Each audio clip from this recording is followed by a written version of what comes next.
The Internet of Things is built on a simple premise: physical objects that collect data and communicate with each other without direct human involvement. We can trace this back to a specific cultural turning point: the shift from tethered, isolated machines towards early wireless mobility. This short-range, device-to-device communication was originally made possible by Bluetooth, a protocol that allowed everyday electronics to talk to one another for the first time.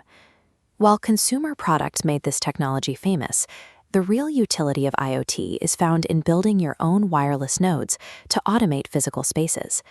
For engineers and hobbyists, the HC05 module serves as the hardware bridge. It connects standard microcontrollers to the wireless environment. The module follows a master-slave architecture. In this setup, the master device initiates the connection, while the slave waits for commands before taking action. Unlike the Bluetooth Low Energy found in modern wearables, the HC05 uses Bluetooth Classic. This allows it to maintain the continuous stream of data required for many industrial and hobbyist tasks. This data travels through UART serial communication. You can think of it like two people exchanging text messages. One transmits a packet, and the other receives it.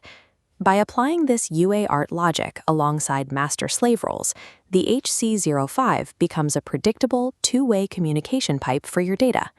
To set up the circuit, you will need an Arduino Uno, the HC05 module, a breadboard, jumper wires, and a smartphone for testing.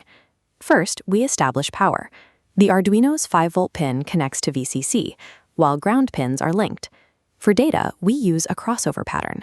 The Arduino's transmit pin routes to the HC05's receive pin, and the module's transmit routes back to the Arduino. However, there is a voltage mismatch. The Arduino sends a 5-volt signal, but the HC05 is designed to receive only 3.3 volts. A direct connection can destabilize the module. We fix this by building a voltage divider. Using two resistors, we step the 5-volt signal down to a safe 3.3 volts before it reaches the module. Verifying this electrical logic is a required step before you ever connect your board to a computer or write your first line of code. We face a software conflict. The Arduino uses its hardware pins to upload code via USB, which means it cannot talk to your computer and the Bluetooth module at the same time. The solution is the software serial library. It allows us to create virtual communication ports on other digital pins, leaving the hardware pins free.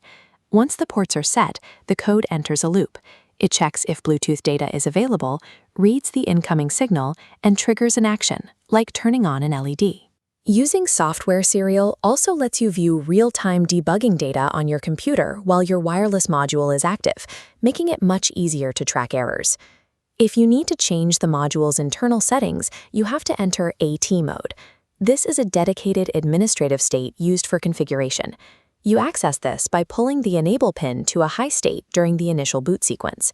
From here, you can send specific commands to set a new device name, change the pairing password, or switch the module's role from slave to master. These commands let you define the module's identity and security rules before it joins a network. If your project isn't responding, check your wiring.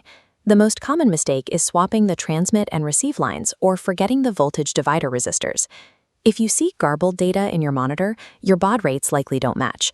The Arduino and the HC05 must be set to the same communication speed to understand each other. Once you have a stable connection, you can move toward practical projects, like a wireless weather station or a Bluetooth-controlled relay lock. For any build, remember the two golden rules. Always verify your baud rates, and use software serial to keep your debugging lines open.